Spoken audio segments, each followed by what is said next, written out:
Agora, Senhor, considera as ameaças deles e capacita os teus servos para anunciarem a tua palavra corajosamente. Estende a tua mão para curar e realizar sinais e maravilhas por meio do nome do teu santo servo Jesus. Depois de orarem, tremeu o lugar em que estavam reunidos, e todos ficaram cheios do Espírito Santo e anunciavam corajosamente a palavra de Deus. Irmãos, eu estava orando durante a adoração, tentando entender e discernir talvez o que o Espírito queria dizer a nós hoje à noite. E fui levado a esse texto, comecei a meditar nesse texto, tentar entender, e comecei a ter alguns discernimentos sobre isso. Vou fazer um contexto aqui. Esse texto é de Atos 4. É o momento onde os apóstolos eles estavam pregando e realizando sinais e maravilhas, e começaram a pregar ali para os judeus, e eles foram presos. Foram presos e começaram a ser ameaçados pelos fariseus. Só que os fariseus não conseguiram manter eles presos, até porque o povo começou a crer e os sinais e maravilhas foram feitas por meio deles. Então os fariseus não tinham como manter eles presos e foram soltos, mas foram soltos debaixo de ameaças, né? Começaram a dizer a eles para parar de pregar o nome de Cristo e tudo mais. E aí, depois disso, eles voltam para o povo. Quando Pedro e João, eles voltam para a igreja e começam a relatar o que aconteceu. E aí relatam, né, que eles foram presos e tudo mais. E aí é interessante porque quando eles relatam isso, a igreja começa a orar ao Senhor, e ora isso aqui que eu li. Agora, Senhor, considera as ameaças deles e capacita os teus servos para anunciarem a tua palavra corajosamente. Estende a tua mão para curar e realizar sinais e maravilhas por meio do nome do teu santo servo Jesus. E aí o texto, no próximo versículo, vai dizer o que aconteceu após essa oração. Depois de orarem, tremeu o lugar em que estavam reunidos. Todos ficaram cheios do Espírito Santo e anunciavam corajosamente a palavra de Deus. Estava meditando nesse texto, e nós temos falado ultimamente sobre isso, sobre o derramar do Espírito. Nós precisamos do Espírito, a igreja precisa do Espírito. E talvez a gente pense, né? Muitas vezes eu pensei sobre isso. Pensei, cara, mas o Espírito já foi derramado em Atos 2. Por que a gente precisa continuar clamando? Não é meio que um tópico? Se o Espírito já foi derramado, por que a gente precisa continuar clamando pelo Espírito? E a resposta, na verdade, está no capítulo 4. O Espírito tinha sido derramado no capítulo 2. No capítulo 4, eles continuaram clamando para que o Espírito fosse derramado mais uma vez. O clamor deles era para que Deus enchesse eles do Espírito, para serem cheios de coragem para continuar pregando. A resposta de Deus foi o derramar do Espírito. Se eles estivessem orando por qualquer outra coisa, talvez não seria essa a resposta de Deus. Tua palavra diz que eles foram cheios de novo do Espírito. Então sim, nós podemos ser cheios do Espírito várias e várias e várias vezes. O Espírito foi liberado em Atos 2 sobre a igreja, mas ele pode continuar sendo derramado sobre nós até que sejamos cheios e transbordemos dele. E foi isso que aconteceu, eles continuaram clamando. E é interessante porque a perseguição, as ameaças, a aflição não desencorajou eles, né? Talvez a gente está aqui numa nação um pouco mais hostil, uma nação que talvez tenha dificuldade de ouvir sobre o Evangelho, e no nosso trabalho às vezes nos afrontam, no nosso dia a dia nos afrontam, nos evangelismos nos afrontam, e a gente começa a ficar desanimado, desencorajado. Mas a reação desses homens não foi isso. A reação desses homens foi: Senhor, diante disso, nos fortaleça para que a gente continue proclamando. Senhor, olhe para as ameaças deles, mas capacita os servos, teus servos, para anunciar a tua palavra corajosamente. O clamor deles não foi Senhor, nos livra da perseguição, Senhor, nos livra da aflição, Senhor, nos livra da dificuldade. O clamor deles foi: Senhor, capacita os teus servos. E a capacitação vem do Espírito. Por isso que Deus respondeu com um derramar do Espírito. Eles não foram para Deus se lamentar, não foram para Deus reclamar da dificuldade daquele lugar. Eles foram para Deus clamar para que Ele derramasse o Espírito. Eles não foram para Deus dizer: Senhor, diminui a carga, está muito pesado, está difícil, Senhor, nos ajude, tire de nós a aflição, a perseguição. Eles foram clamar: Senhor, nos fortaleça mais ainda diante disso, por meio do Teu Espírito, Senhor. A resposta do Senhor foi um derramar. E é interessante que quando o Espírito foi derramado e eles foram cheios novamente, diz que eles anunciavam corajosamente a palavra de Deus. A resposta deles foi sair e pregar de novo, foi sair e falar de novo, foi sair e testemunhar de novo, foi sair e ser igreja na cidade. E é interessante que não só o Espírito gerou um envio para que eles pregassem corajosamente, mas vamos ler adiante no versículo 32, diz assim: da multidão dos que creram, uma era a mente e um o coração. Ninguém considerava unicamente sua coisa alguma que possuísse, mas compartilhavam tudo que tinham. Com grande poder os apóstolos continuavam a testemunhar da ressurreição do Senhor Jesus, e grandiosa graça estava sobre todos eles. Não havia pessoas necessitadas entre eles, pois os que possuíam terras ou casas as vendiam, traziam o dinheiro da venda e os colocavam aos pés dos apóstolos, que os distribuíam segundo a necessidade de cada um. José, um levita de Chipre, a quem os apóstolos deram o nome de Barnabé, que significa encorajador, vendeu o campo que possuía, trouxe o dinheiro e o colocou aos pés dos apóstolos.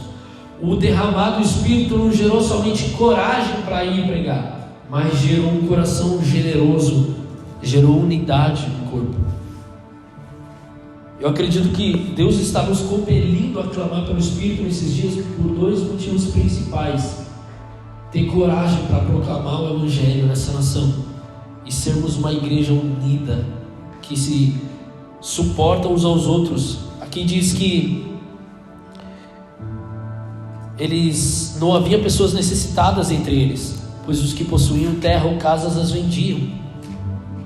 Eles não consideravam sua coisa alguma, mas compartilhavam uns com os outros. Isso é espírito de unidade. O que o Paulo vai orar, se eu não me engano, em Efésios, ele fala assim: o Espírito, o Deus que consola, que dá consolação, que conceda a vocês espírito de unidade, para que com um só coração, uma só mente, vocês glorifiquem ao Senhor. Quando o Espírito é derramado sobre o corpo, não há somente encorajamento para ir pregar o Evangelho, mas há unidade do corpo. Não consideramos mais coisa alguma. E é interessante, né? Porque a gente sempre está levantando as cestas do celeiro e várias outras coisas, ofertas. E às vezes é difícil, às vezes a gente tem que insistir até que a gente consiga fechar todas as cestas. Para mim isso é só um sinal de que o Espírito ainda não está em nosso meio. No sentido de que Ele está, obviamente, mas ainda não fomos atingidos por Ele, ainda não fomos cheios do Espírito. Porque onde o Espírito está, onde o Espírito é derramado, não existe essa dureza do coração. Temos os corações duros. O Espírito quebranta os corações, e todos conseguem olhar para as suas coisas, não como suas mais, mas são nossas, do corpo de Cristo. E isso gera em nós constrangimento, isso gera em nós unidade, isso gera em nós um coração generoso, e isso gera em nós ousadia para proclamar o Evangelho sobre essa nação. É por isso que o Senhor está nos levando esses dias a clamar pelo Espírito, para que essa nação veja Cristo. Quando o Braga olhar para nós e ver assim, cara, eles têm tudo em comum. Quando o Braga olhar para nós e falar assim, cara, não há nenhum deles necessitados, e todo mundo ganha um salário mínimo aí, todo mundo ganha uns 800 euros, mas não há nenhum sequer entre eles necessitados, não há nenhum sequer que tenha dificuldade, não há nenhum sequer que está passando por aflições no sentido financeiro, necessidade. Está todo mundo se quebrando aí, está todo mundo correndo atrás, mas eles não, eles são diferentes. Quando Braga olhar para nós e ver essa realidade da palavra, eles vão começar a ver Cristo em nós, eles vão começar a ver Cristo, porque é isso que acontecia. Se você olhar para Atos 2, vamos lá para Atos 2, depois que o Espírito foi derramado, no versículo 42 diz assim, ó: eles se dedicavam ao ensino dos apóstolos e à comunhão, ao partir do pão e às orações. Todos estavam cheios de temor. Então o Espírito no meio da igreja nos enche de temor. Muitas maravilhas e sinais eram feitos pelos apóstolos. Os que criam mantinham-se unidos e tinham tudo em comum, vendendo suas propriedades e bens, distribuíam a cada um conforme a sua necessidade. E todos os dias continuavam a reunir-se no pátio do templo, partiam o pão em suas casas e juntos participavam das refeições, com alegria e sinceridade de coração, louvando a Deus e tendo a simpatia de todo o povo. E o Senhor lhes acrescentava diariamente o que iam sendo salvos. O versículo 47, na verdade, é um resultado do que estava acontecendo.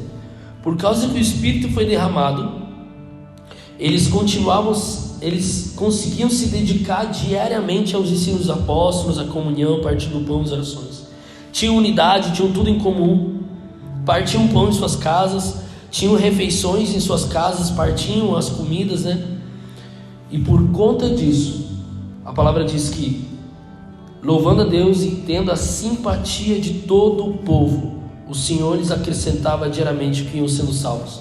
Eu creio que Jerusalém começou a olhar para a igreja, a realidade daquela igreja, e começou a ver, cara, esses caras são diferentes. Porque enquanto está todo mundo se matando para se sustentar, está todo mundo se matando para viver a sua vida, está todo mundo pensando no seu negócio, eles estão pensando uns dos outros, eles estão cuidando uns dos outros. E isso gerou simpatia do povo. Eu lendo esse texto aqui, é óbvio que esse texto talvez ele vai entrar em choque com a realidade e também com aquilo que vai acontecer. Nós vemos hoje as nações olhando para a igreja e na verdade não tendo zero simpatia, né? As nações olham para a igreja, geralmente as nações, o povo olha para a igreja com um certo nojo, né? Olha para a igreja com um certo receio, muito por causa dos escândalos que foram acontecendo. É engraçado porque aqui eles tinham a simpatia do povo. E é óbvio que no fim dos tempos a palavra diz que seremos perseguidos, seremos odiados, é óbvio. Mas ao mesmo tempo eu creio que onde o Espírito está, também é a simpatia do povo. Onde o Espírito está, também o povo olha para nós e se admira. Onde o Espírito está, a cidade olha para nós e fala: uau, eu quero fazer parte disso, eu quero ser parte disso. E é por isso que o Senhor acrescentava todos os dias os que iam sendo salvos, porque o estilo de vida que eles viviam debaixo do Espírito constrangia os corações e gerava um efeito para que eles olhassem para a igreja e vissem Cristo, e aí o Senhor convertia os corações. Então eu vejo que o Senhor está nos convencendo nesses dias a clamar pelo Espírito, para que possamos entrar nessa realidade. Não vamos ver mais necessitados em nosso meio se o Espírito estiver entre nós, se o Espírito for derramado sobre nós. Não é porque o salário vai aumentar, é porque nós vamos começar a ser generosos. Não é porque eu vou começar a ganhar 2.000 euros, é porque eu vou começar a compartilhar o pouco que eu tenho, e de pouco em pouco todos são supridos, e disso para fora. E aí Braga olhará para nós, verá a realidade de uma comunidade cheia do Espírito e será impactada por essa realidade, porque enquanto o mundo continua vivendo de maneira individualista, enquanto a sociedade continua vivendo de maneira individualista, pensando no seu, cada um fazendo o seu, cada um correndo atrás do seu, cada um dizendo assim, cara, eu ganhei um mínimo aqui, não posso compartilhar nada, não posso doar nada, não posso ajudar ninguém, eu não posso fazer nada porque aqui são 800 contatos e tal. Enquanto o mundo continua vivendo de maneira individualista, a igreja, cheia do Espírito, viverá de maneira altruísta, generosa, e começará a transbordar sobre a cidade essa generosidade. É inevitável, a sociedade é impactada por isso. É inevitável. A sociedade olhará para nós e verá Cristo, a vida do Espírito em nosso meio, não somente porque mas eles se sustentam, cuidam uns dos outros e tal, mas verá a verdadeira vida de Cristo em nosso meio. Não será uma hipocrisia, não será um discurso, será a verdadeira vida do Espírito. Por isso que temos orado, Senhor, enche-nos do Espírito, derrama o Espírito.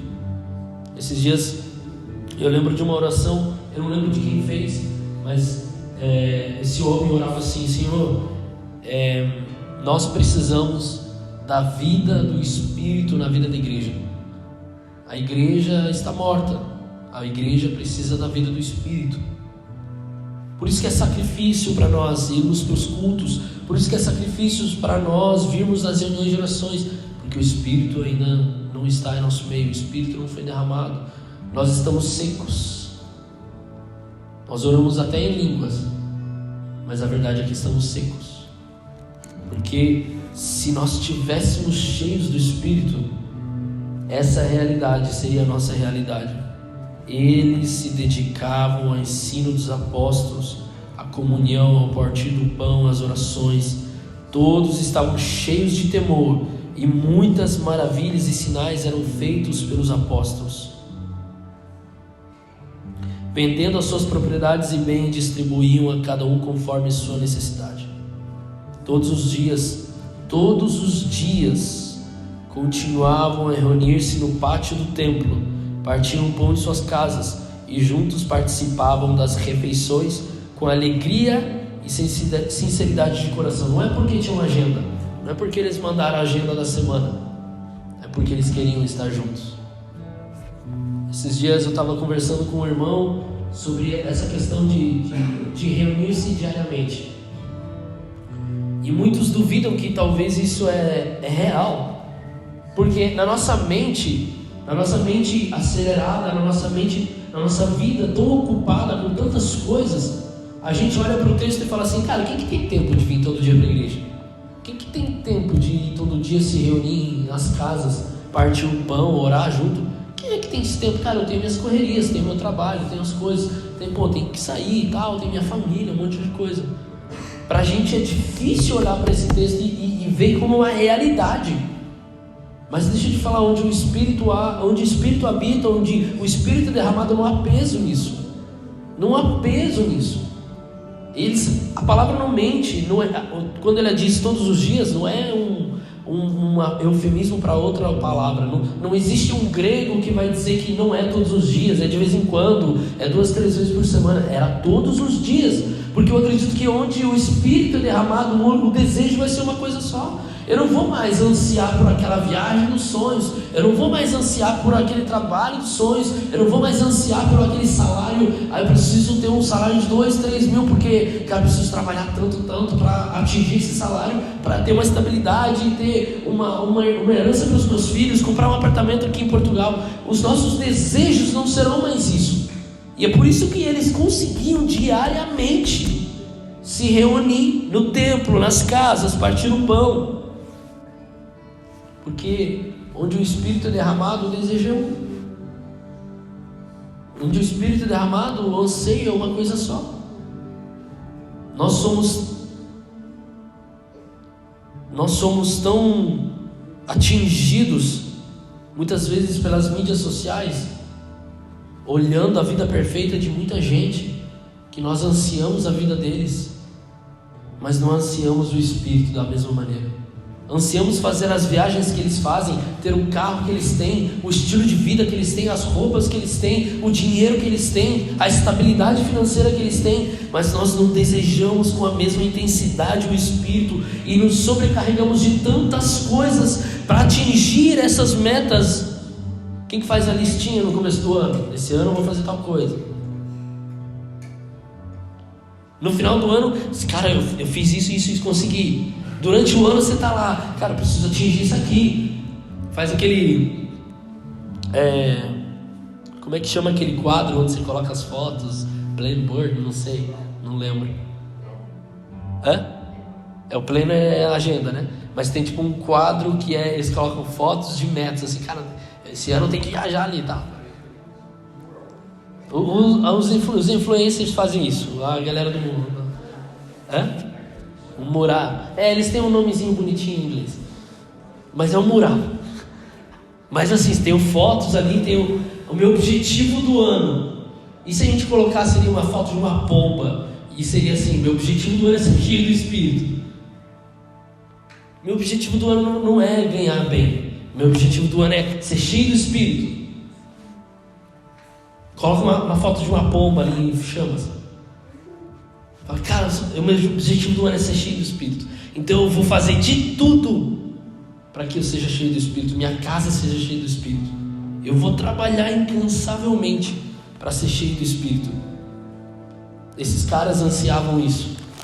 Em Atos 4 eu vejo isso. Eu vejo em Atos 4 os caras que foram açoitados, ameaçados, e o único desejo deles não era reclamar porque eles foram perseguidos, era: dá-nos mais do teu Espírito, dá-nos mais de ousadia, dá-nos mais de capacitação, de poder, porque a gente quer continuar fazendo, a gente quer continuar proclamando, a gente quer continuar se reunindo, a gente quer continuar. O desejo deles era uma coisa só.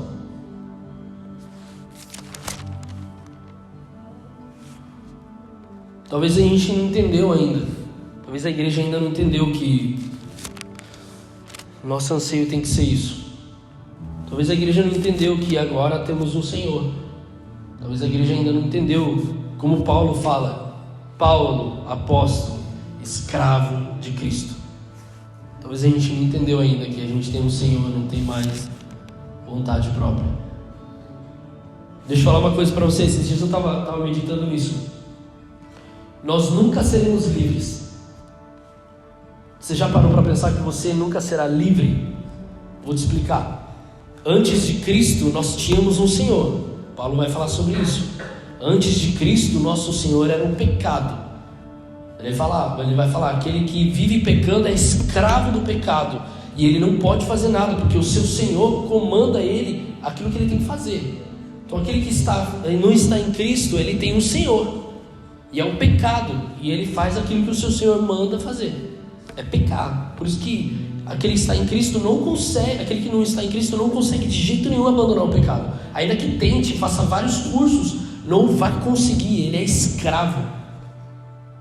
Agora, em Cristo, nós não nos tornamos livres, nos tornamos escravos de Cristo. Mas agora nós temos um bom Senhor, um bom Deus.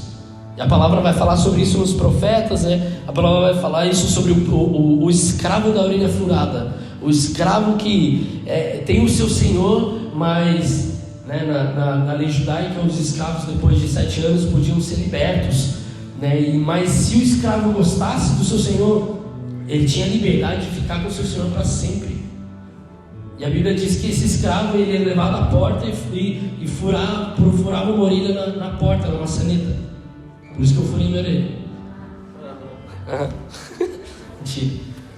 Mas representa bem. Mas era basicamente isso. Isso era uma sombra do que viria. Porque agora, como escravos do bom Senhor, o nosso maior desejo não é sair debaixo do seu senhorio, é permanecer com Ele para sempre. Mas nós não somos livres. Não se engane. Nós nunca fomos livres e nunca seremos livres. A verdadeira liberdade está em ser escravo de Cristo, porque Ele nos liberta do pecado, nos faz livres para adorar a Ele. Então nós não temos uma liberdade para fazer as nossas vontades, nós temos uma liberdade para adorar a dele, porque antes no pecado nós não conseguíamos adorar o Senhor, mas agora sim, nós temos liberdade para uma coisa só: adorar o nosso Senhor. Então nós não somos livres para fazer nossas vontades, e talvez, muitas vezes, nós não temos essa clareza do Evangelho. Em Cristo nós somos escravos dele, escravos do Senhor, mas o nosso Senhor é um bom Pai, é um bom Senhor, é bondoso, misericordioso, cheio de graça, cheio de amor. É bom sermos escravos dele, mas isso implica em não termos mais vontade. E talvez a nossa falta de entendimento disso faz com que a gente corra atrás de tantas coisas, tantos sonhos. Esses dias, depois que a gente entende isso, a gente entende que talvez pregar uma heresia para nós sobre nossos sonhos, né? Sonhe, busque, ore, peça ao Senhor que consagre consagre os teus planos ao Senhor, e Ele vai prosperar. A gente usa provérbios, né, nisso aí, para a gente tentar manipular o Senhor. Não existe isso, existe uma única vontade, é a vontade do Senhor. E talvez a falta de entendimento disso não nos faz entrar nessa realidade de buscar o Espírito tanto quanto buscamos outras coisas. Mas eu creio que esses dias o Senhor está constrangendo nossos corações, porque tanto querer quanto efetuar vem dele. Então é Ele que está nos levando para isso. Nós não somos capazes nem de clamar pelo Espírito, é Ele que está gerando isso em nós. E eu creio que vai chegar um dia que, diante das aflições da vida, diante das dificuldades diárias que temos aqui nessa nação, diante das privações, diante de um salário baixo que talvez não feche as contas, talvez diante das perseguições dos nossos trabalhos, diante da rejeição desse povo, a nossa reação vai ser clamar por mais do Espírito. Não vai ser mais nos reunirmos para reclamar dessa nação, vai ser nos reunirmos para clamar por mais do seu Espírito. Eu creio que é isso que o Senhor quis dizer hoje a nós. Está ruim, está difícil, o salário está baixo, o salário atrasou, as contas não estão fechando, não está sendo como você queria. Clama pelo Espírito, porque quando Ele vier, a nossa satisfação vai ser nele. Quando Ele vier, nosso contentamento estará nele. Quando Ele vier, nós estaremos totalmente satisfeitos nele, independente da nossa condição externa. Independente se eu tenho ou não tenho, se eu tenho a comida que eu queria, o carro que eu queria, o trabalho que eu queria, o estilo de vida que eu queria, independente se eu estou folgado esse mês para comer fora, para jantar fora ou não. Por que a gente fala tanto disso aqui? Esses dias eu estava pensando, talvez o povo pensa que a gente só pensa nisso, né? Porque na verdade, para nós, a maior dificuldade é dinheiro. Tem ainda um Senhor que está competindo aí no nosso coração. O dinheiro não é um Deus somente quando a gente tem muito dele e a gente, eu tenho muito dinheiro. O dinheiro se torna um Deus também quando a gente não tem ele e a gente corre atrás dele como se fosse nosso tudo. Faz de tudo para ganhar mais dinheiro, mais dinheiro, mais dinheiro. Talvez a gente coloque até desculpas bonitas, porque eu preciso sustentar minha família. A verdade é que nós queremos dinheiro, porque Ele é o nosso Deus. Porque eu vi os apóstolos viverem tranquilamente, sem ter muito. Na palavra está muito claro isso. Eles não tinham essa necessidade, porque eles eram cheios do Espírito, e a necessidade deles queremos mais do Senhor. A nossa maior luta aqui em Portugal e em qualquer outra nação, até no Brasil, é isso, é a gente querer mais dinheiro, mais dinheiro. Essa talvez é uma das maiores dificuldades do ser humano hoje, correr atrás dessa satisfação no dinheiro. É por isso que Jesus disse que só um outro Deus que compete contra ele no coração do homem: dinheiro. Talvez a gente ache que Mamon não controla os nossos corações, mas no fundo, quando a conta não bate, quando falta dinheiro na conta, quando o aluguel ainda não é pago, quando a luz vem alta demais, você não tem condição de pagar, aí se revela que Mamon ainda está controlando nossos corações. E só há um jeito de vencer Mamon: cheios do Espírito. Só um jeito de arrancar isso dos nossos corações: sermos cheios do Espírito. Não há outra maneira. Eu vejo esses caras e eu choro dizendo assim: eu quero viver isso. Eu olho para o estilo de vida desses caras e eu choro: Senhor, eu quero ter o mesmo coração, eu quero ter o mesmo desejo, eu quero olhar, eu quero viver a vida como esses caras viviam. Eu quero viver a vida como eles viviam, desapegados das coisas materiais, desapegados das suas imagens, da sua fama, desapegados dos seus nomes, para viver uma única coisa: o reino do Senhor. Esse tem que ser o nosso desejo como igreja. Senhor, nos ensine a viver o estilo de vida que os apóstolos viviam. Ainda que no meio de tanta aflição, eles tinham satisfação em uma única coisa: não reclamavam, não se desanimavam, eles não queriam desistir, não olhavam para trás, continuavam olhando para Cristo até o fim. Creio que o Senhor está nos despertando para clamar pelo Espírito, para que finalmente vivamos dessa maneira aqui em Portugal. Não tem jeito, vai ser somente por um derramado Espírito. Até lá vamos continuar lutando contra nós mesmos, porque o nosso coração quer tantas outras coisas e o Espírito está nos levando para uma coisa. Essa guerra só vai acabar quando o Espírito for derramado sobre nós. Porque eu vejo claramente, eu vejo Pedro, esses dias eu estava pensando, eu vejo Pedro, esse cara tão inconstante que era, esse cara, a palavra diz que eles eram iletrados, não conheciam muito das Escrituras. E você vai ver que após o derramado do Espírito em Atos 2, o cara se levanta, prega eloquentemente.